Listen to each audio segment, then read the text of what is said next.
March the 30th, 2025. I'm with Pannobhasa, who was a monk for 30 years. Now he's returned to lay life. He's in South Carolina. And he watched my 19-minute video called Brian Rue's ET Hypothesis and Sources. So I'd like to get your feedback on that, Pannobhasa. Thanks for joining me again.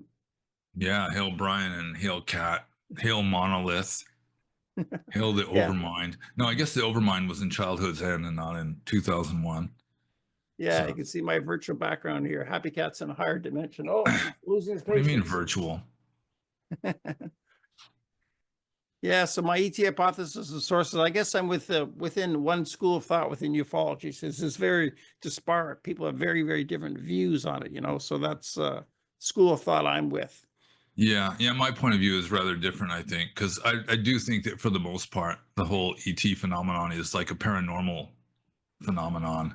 I really am skeptical of like a confederation of planets in outer space, and they're like trying to groom us to be worthy of joining the confederation, or at least that's one of the narratives that is very common, where it's like there's like a close encounter of the third kind or something, and then it's like the people are told that that we're not ready for the confederation of planets yet, and it seems to me like if they're really advanced aliens, space aliens, then I mean, why would they be taking so much trouble to get like these like Stone Age savages to become sophisticated enough to join their confederation or anything like that? Is I don't know. It seems easier for me to believe that it's a paranormal phenomenon, that it's sort of like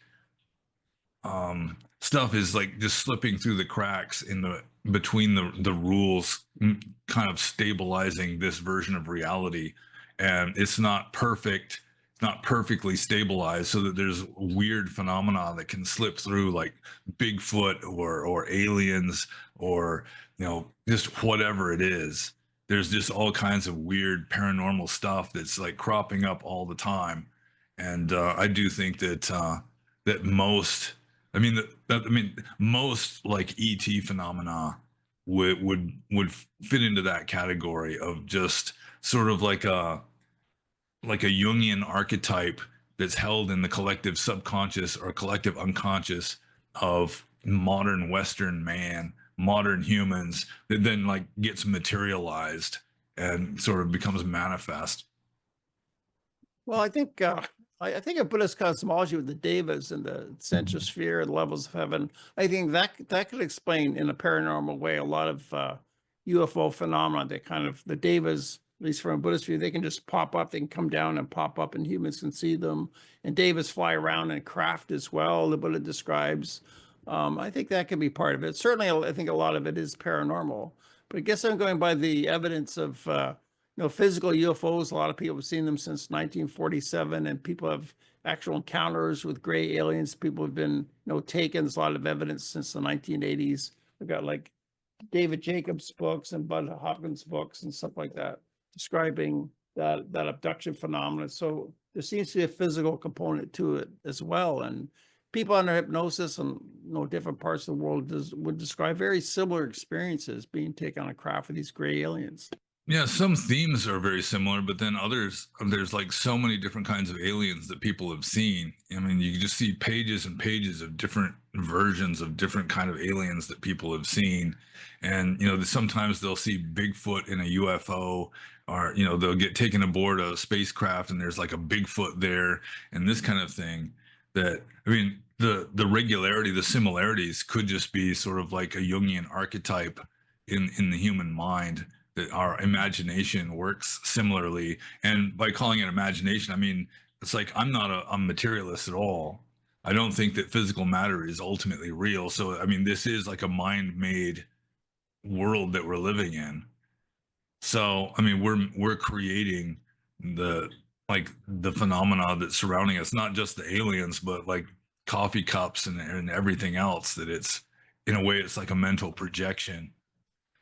So that I don't take nearly as seriously. Like what's happening is every culture will have its own way of explaining it. It has its own worldview, and we're living in like a materialistic, scientific kind of worldview. Like Western civilization just has adopted like scientific materialism as its way of explaining the world. And so when people experience this kind of stuff, they try to fit it into a scientific materialist kind of like way of accounting for it.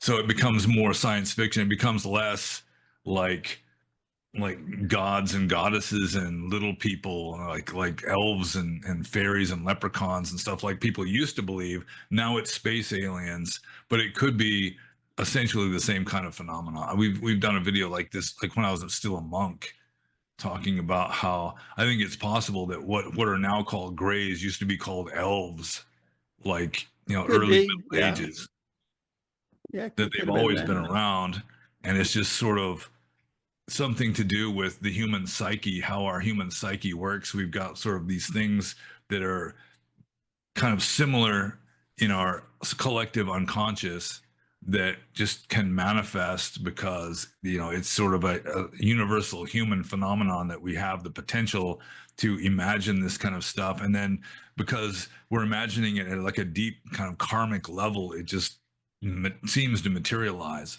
just like everything else, like coffee cups seem to materialize, when ultimately I'm very skeptical that there really is such a thing as physical matter, other than as a Okay. mental projection. Well, I think mind is fundamental to the universe, but I think even from a ET perspective, even they would say the mind is fundamental to the universe. Like there's cases of people seeing gray aliens, they would kind of dematerialize and just be like mind. People describe these white rooms. They would go in with a few ETs, and then their bodies would just dissolve. They'd be all floating around just as a consciousness. So I think even from an ET perspective, mind is fundamental. Yeah, it could be that there are like higher beings that like we would call devas or brahmas or whatever, that have more deeply appreciate the idea that the universe is a manifestation of consciousness, and they can just manipulate stuff and just like move from one version of reality to another version of reality. Like another theory that I would consider more plausible than like galactic federation or anything is just that like grays are just a different version of us and a different version of this world, and they're just moving like sideways through probability, like interdimensional stuff, where they don't have to fly billions of miles through outer space in a spaceship. They can just sort of like phase over into our version of reality, and it's just kind of a step sideways for them. That could be, yeah, that's one theory, and maybe that's true as well. I don't know, that may be the case, yeah. Oh, It does well, make sense. I mean, well, just here just want to describe my logo here with University Galactus to describe these city-sized motherships. These have even been known by American intelligence since 1950. They had photographs of 600 miles up and 400 miles. These two looked like stars, and then they're gone the next day. So there's some evidence that these city-sized craft, and people have actually experienced, has been brought onto these craft. And you see this like a landing bay. It's like walnut shape around the edge. So these could be the size of cities, and you can feel them floating around above the earth. So this seems to be physical craft, and some experiences like Susie Hansen say they don't come from any particular planet. They just move around the galaxy. If they need something, they go and get it. They live in these city-sized ships with various ETs, like the Samantids, Greys, the human Nordic types. So I think that's part of physical reality as well. And they can also be in higher dimensions and come into our dimension, I guess. It's hard to be certain about these things. yeah, yeah. I mean, it's pretty much impossible to be certain about just about anything that's Yeah, happening outside of your own mind. yeah.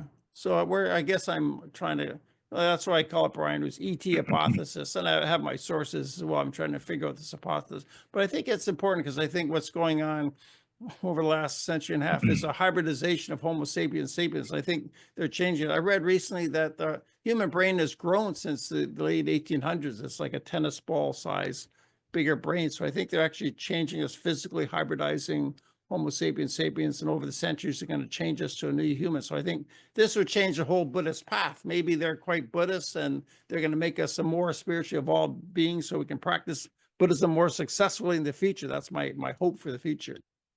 Well, I mean, if you watch videos of someone named like Edward Dutton, he's pointing out that over the past several decades, we're dumbing down, we're getting stupider, largely because Darwin isn't, I mean, it's like they're trying to hold Darwin at bay as much as they can. Because up until like the early 1900s, we were getting smarter and smarter because the stupid people were getting killed off. You know, or else even if they weren't getting killed off, they just weren't as able to have large families and reproduce their DNA as well, because you know they just weren't prospering as much because they weren't as intelligent or whatever. But now things have gone around the other way, so that it's like the stupid people get like an advantage. They can just, you know, get free stuff from the government, and no matter how sickly they are, they get fixed by free health care or whatever, their insurance or whatever. And so it's like we've got like devolution going on the last several decades. Is, you know, it's like the left especially, they don't like Darwin, they reject Darwin applied to human beings. And so they're just, I mean, they're just assuming that everyone's the same, everyone's equal, so that and where do I go with this? It's like the weak are no longer dying out. You know, the weak are like held up, and it's sort of like causing a kind of devolution where we're kind of going downhill as a species right now. Well, I would comment on that by saying, yes, that's true. I think the globalists who are trying to attack humanity are doing just what you're saying. They're subsidizing the less intelligent so they can have lots of babies. So they're basically trying to bring down humanity. But I guess I'm looking at two forces. There's the negative global side, which I think are probably influenced by reptilians or reptarians. But then there's a good ET side with the grays and the mantids that are trying to evolve humanity. So I think the ETs have their project with the abduction phenomenon and genetics and hybrids to introduce a better human to counteract this negative force. So I think these two forces are going at it, and hopefully this better force will evolve humanity and win out over the centuries to come. That's part of my hypothesis. So I agree with what you're saying about the devolution of humanity as well. Yeah. Also, like as a biologist, I'm extremely skeptical of any kind of hybridization theory. Like something like genetic engineering. Let's say you've got an alien race from some other world, that the odds that they would have the same kind of genetic material with the same genetic code as us is just astronomically tiny. I mean, it's just practically impossible that you'd have life evolving on a different planet that just happens to have exactly the same genetic material and genetic code as us. It's when there's all this random stuff going on that can influence it, like the butterfly effect. Just one random chance can just completely change, you know, how the whole genetic code works. And so I think it's much more likely, if there are any kind of higher beings, that they're just like genetically engineering us rather than hybridizing with us, like crossbreeding. I mean, that's like Star Trek science fiction, where you've got Vulcans and humans are able, even though they arose on completely different planets, you know, any common ancestor they had was literally millions of years previously, that still they would be genetically close enough, even closer than a human and a monkey, that they can just they can reproduce and have hybrid children, like Spock was supposedly half Vulcan and half human.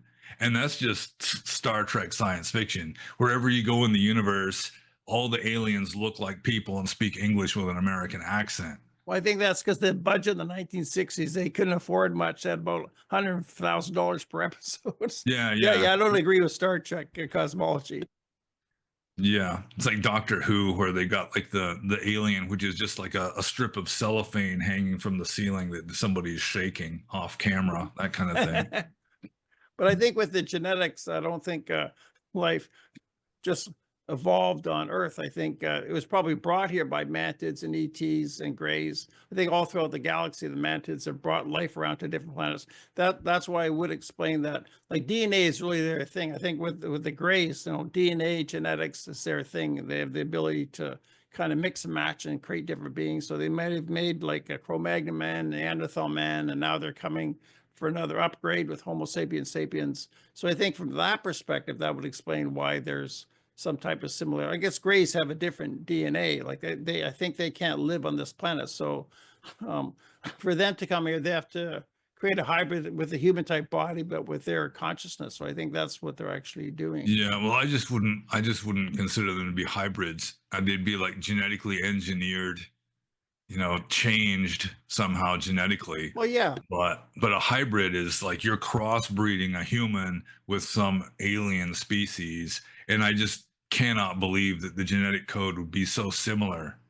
Like even a human and a chimpanzee, technically I've read that a human and a chimpanzee could interbreed, but they'd produce sterile mule offspring because the number of chromosomes is different. And just going to like an alien race that's just going to happen to have DNA with, it's just going to happen to have the same genetic code with like 23 chromosomes and all this, that and the odds of that happening are so minuscule that I mean, I'd be more inclined to accept some kind of genetic engineering rather than hybrids.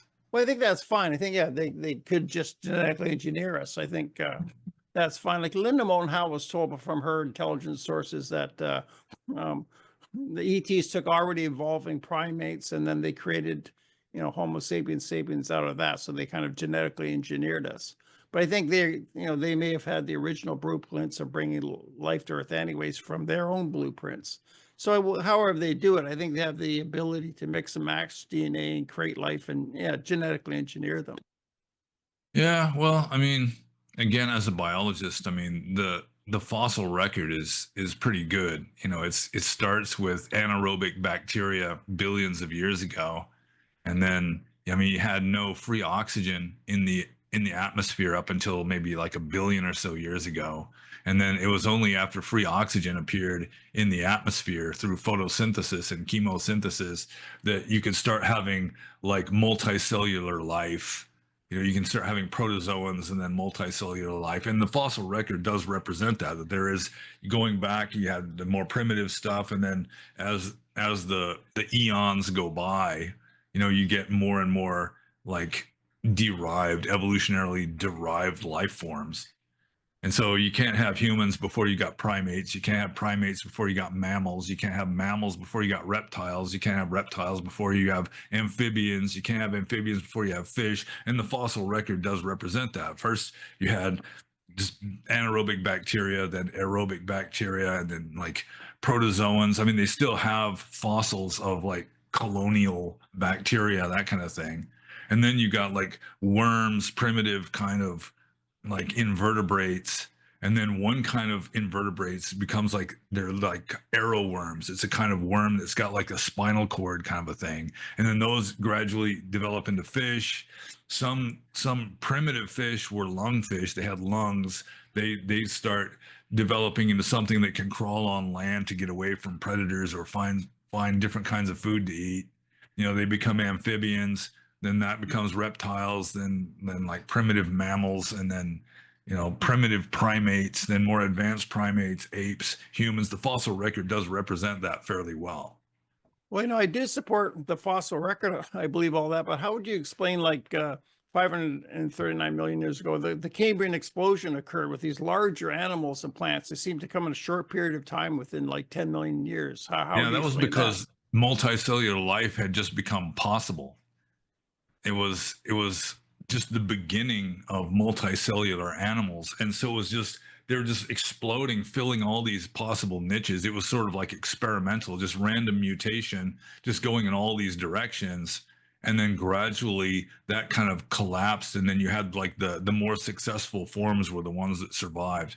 But there is a I don't know if you'd call it a law, more like a theory in like evolutionary biology, that after a mass extinction, you wind up with this weird diversity, because it's like they're just different attempts from different directions of mutations filling these new niches that were like completely unfilled.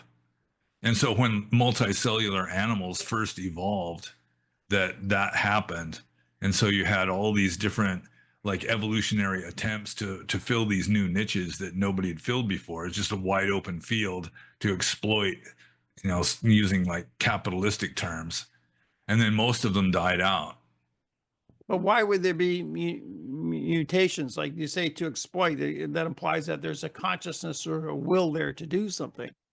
Well, it's possible you could have something like Schopenhauer's will that is helping to fuel evolution. I don't think it's necessarily all just random chance. I mean, there could be some sort of like karma or something that's helping to drive it. Yeah, so intelligence, karma, or higher intelligence or higher force, you mean?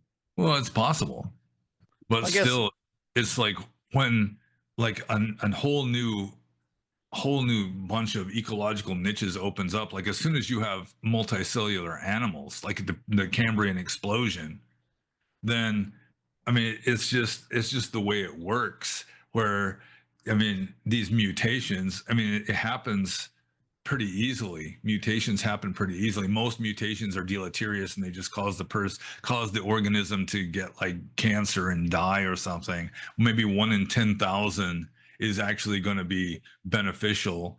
But I mean, when it's happening all over the world, then I mean, you just have just radiating evolution in all directions, and then finally, the most successful ones stabilize and survive, and the rest of them die out.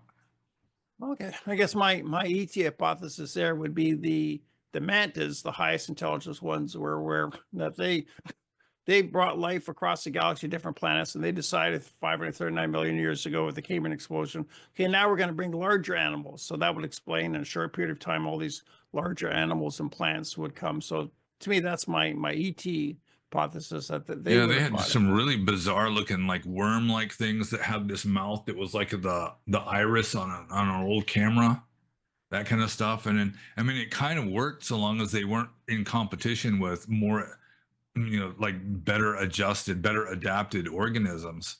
But I mean in the long run it wasn't a very good design, and so it died out. Yeah, I guess with ETs, they have lots of time, billions of years of time. Like they have so many planets and so much time. I guess the mantis themselves have a lifespan of billions of years. So for whatever reason, they go do it slow, and they do things over periods of millions of years. They do this and that, and Cambrian explosion, and then later they bring the primates. I don't know why they do it that way, but it seems that's what they do. Yeah, I don't think they brought the primates, because the evolution of primates is pretty straightforward. You start off with something like a shrew, and then that kind of gradually evolves into something like a tree shrew, which used to be considered the most primitive primate. I mean, it looks like a little squirrel with the head like a shrew. There's lots of them in Burma. And then then you just get prosimians, and then monkeys, and then some species of monkey eventually evolve into apes, and then the apes, it's like the end of the Miocene, and the climate changes, and the huge forests die out, and so some of the apes have to come down out of the trees and start living on land, sort of like baboons do in Africa still, and become bipedal. And I mean it's not, it doesn't strike me as necessary to bring aliens into the equation at all. I mean, just going with organic evolution, that seems, and just observing the fossil record seems to be an adequate explanation without having to bring in some sort of extraterrestrial force. I guess I haven't made up my mind with evolution. Part of me thinks um, evolution, it could happen, but I don't think it explains everything. I talked to someone with a PhD in biogenetics, and she thought it was actually ET. She thought she did actually believe in evolution. She used the example of a jellyfish haven't changed in 50 million years. So she was dubious herself about evolution. She Yeah, thought, well, they don't like need to Francis change. Crick, remember Francis Crick, the discoverer of the DNA? He thought they came from outer space. He thought the DNA was so sophisticated, it was an intelligent design. It couldn't possibly have been randomly created through evolution. That was his view. Well, still, the genetic code obviously, or it appears to have undergone a kind of random evolution, how the genetic code developed. Like you got four different nucleotides in like DNA. You know, it's like thymine, adenine, guanine, cytosine. So you've got like 4 possibilities. And apparently originally the primordial genetic code was two of these nucleotides code for an amino acid. That's how DNA works. It's like you've got a number of nucleotides that code for an amino acid. That's all DNA does, is it makes proteins. It codes for proteins. And then the proteins, you know, they do their own thing. But apparently, if you've got 2 nucleotides and you got a possibility of 4 for each one, that gives you 16 possibilities. I'm pretty sure it's 4 times 4. So you can have 2 thymines, a thymine and an adenine, thymine, cytosine. So it adds up to 16 possibilities. So that would code for 16 different amino acids in our proteins. And apparently that's how it started. But 16 wasn't enough. I think we've got 20 amino acids that make up our proteins. And so they had to add an extra nucleotide to the genetic code somehow to allow for more different amino acids. And so the third nucleotide in the genetic code mostly is just redundant for the most part. I mean, you'd think 4 times 4 times 4, you could have a hell of a lot of different amino acids, but there's only 20. And so this whole extra nucleotide in the genetic code, where it started off apparently with just 2, but then it increased to 3 very, very early on, like back at the stage of, you know, just proto-archaebacteria. That, I mean, for the most part, it's just redundant. That the first 2 are mainly what determines what the amino acid is going to be coded for. And then the third one is just every once in a while, you'll have the third one actually be active and help to determine in the case of these extra 4 amino acids. And I mean, it's hard to explain, and most people probably didn't follow what I was saying, but apparently the genetic code started off with 2 nucleotides and you had 16 possible amino acids. And for some reason, it just wasn't enough. So then a third nucleotide just had to get included to make for more amino acids, just so that there'd be more diversity in the possibility of the proteins that make up our body and make the body of protozoa or like bacteria and so forth.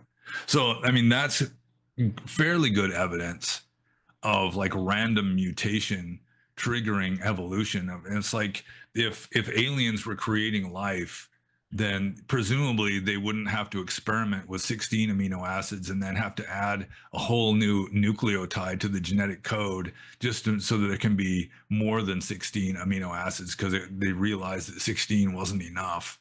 That it's more likely that it just evolved that way very, very early on in the history of life on this planet.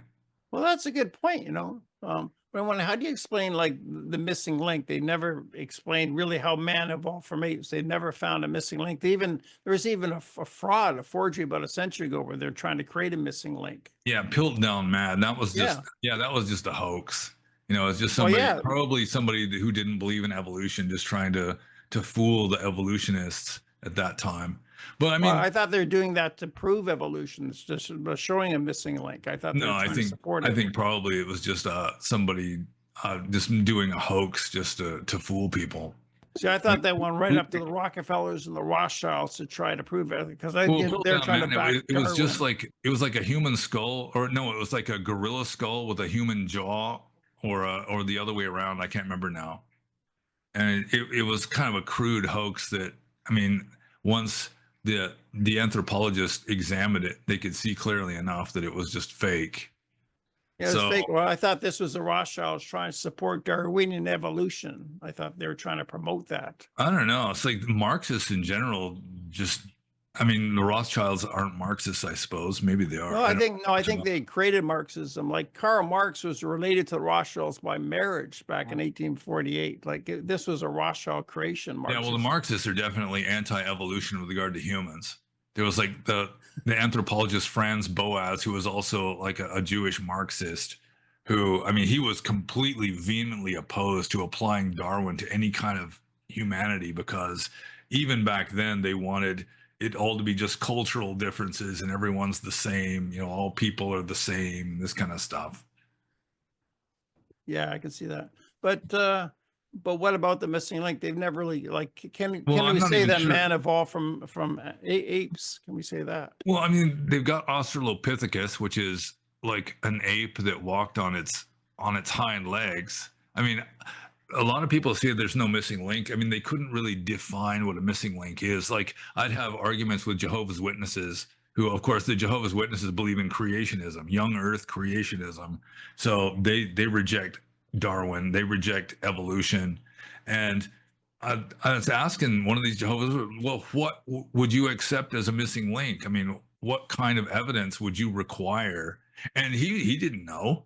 He's just parroting. There's no missing link. There's no missing link. He just gets told that, so he just goes around repeating it when really he doesn't even know what he means.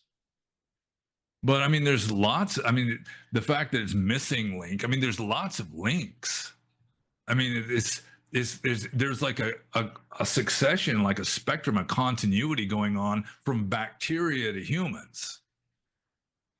So before humans, I mean, you had like proto-humans, you had Homo erectus, Homo steinheimensis, this kind of thing. Before that, you had Homo habilis, you had Australopithecines. Before that, you had like earlier like apes that were largely terrestrial. They had Ramapithecus in India, for example. And then you just had like the apes of the Miocene that evolved around 10 million years ago. And then just all the way back to bacteria. I mean, it might not be, there might still be some slight gaps, but and then you say, well, there's no missing link but in that gap there. But still, I mean, the progression from anaerobic bacteria up to human beings, I mean, it's fairly straightforward. Okay, so you would argue evolution, humans evolved from apes. That's your view then? Going with the whole scientific point of view, from the scientific point of view, it's pretty obvious. But I mean, if this is all just a projection of mind, then it's just sort of like a retrofit as probably the most plausible way of explaining things, and then just kind of like stabilizing our material world. Yeah, even though the Buddhist view is that humans descended from devas, right? Yeah. The human view is more the opposite of evolution. It's more devolution, where you start off with very advanced, like godlike beings that are just becoming cruder and cruder and cruder until eventually the lifespan's going to be what, like 10 years or something, and then we hit like everybody's like cannibalizing each other, and then you start getting better again. So it's kind of goes up and down. Yeah. Yeah, up to long lifespans. But I guess when the Buddha said humans descended from devas, that wasn't a primitive time particularly, was it? He's just saying how humans sprung from devas. Yeah, that's that weird sutta that I was talking about that's in the Digha Nikaya, where for the most part the Buddha refused to even talk about the origin of the world. And then there's this long sutta towards the end of the Digha Nikaya where he's just giving the entire concept of how the world began, and throne of Brahma and all that, and the humans gradually starting off as like gods, but I mean, they weren't really humans then. So you think that might have been a counterfeit sutta added later because it's near the yeah, end? I think in all likelihood. Because I guess I kind of like that, because my ET view is that the ETs brought us here. So it's similar to this descending from devas, because remember, once you said anything above human is a deva. So an ET would be a deva if it's higher than humans. So yeah, my view is that genetically the ETs created humanity and put us here in earlier versions. Well, it's possible, although I mean, it doesn't seem to be really necessary to make sense of the evidence. So it's sort of like Occam's razor, where there's no need to add extra stuff if it's not necessary in an explanation. And I'm thinking what experiences have been told, but the Greys have told them that we were part of your ancient history, that we created you, we created your ancient history, or created you in your ancient past. So since the Greys have stated that to some people, I take that as, maybe that's true. Of course, I'm not certain about it. Yeah, well, it's impossible to be 100% sure about anything that's outside of your own mind. Yeah, I think what the Buddha said, not too much speculating and metaphysics and philosophizing. Maybe I do too much of that. Maybe I was just thinking, maybe I should just get back to my meditation practice, have more direct experience. But I've got a Yeah, talk well, I show. mean, What can I do? I've got a talk show. yeah, from the point of view of like Dharma, then yeah, I mean, all this philosophical speculation just gets in the way. That Yeah, really yeah. what you need to do is just practice, and then you'll just, when you become enlightened, then you'll know the truth. But until then, all you can do is guess about it. Yeah, I guess I've been deferring that for a future lifetime. I'm not a monk in this lifetime, really exerting 100% of my meditation practice. I'm just trying to earn merit for a better lifetime. So maybe in the future, I'll perhaps put more effort into. That's my kind of excuse, Yeah. not the best excuse. Okay, I guess we pretty much covered that. Anything else you want to add about cosmology and ETs and devas? No, although I do think that a lot of it is just like an interpretation of the way things have been in accordance with a new paradigm of, and now it's like scientific materialism. Okay, yeah, yeah. But before then, the same kinds of phenomena were interpreted differently because you had a different worldview. And so it's just sort of different cultural factors cause a different explanation of things. Yeah, that reminds me in 1897, we had this airship mystery. One theory said maybe they were just seeing UFOs, but because all we knew at that time was balloon and airships, we projected what we saw, and people thought, well, these must be airships then. Maybe that's the way they thought in 1897. Yeah, it's possible. Yeah. Okay, Pannobhasa, thank you very much for your talk. Appreciate it. Thanks for indulging me in my interests. Yeah, you're welcome.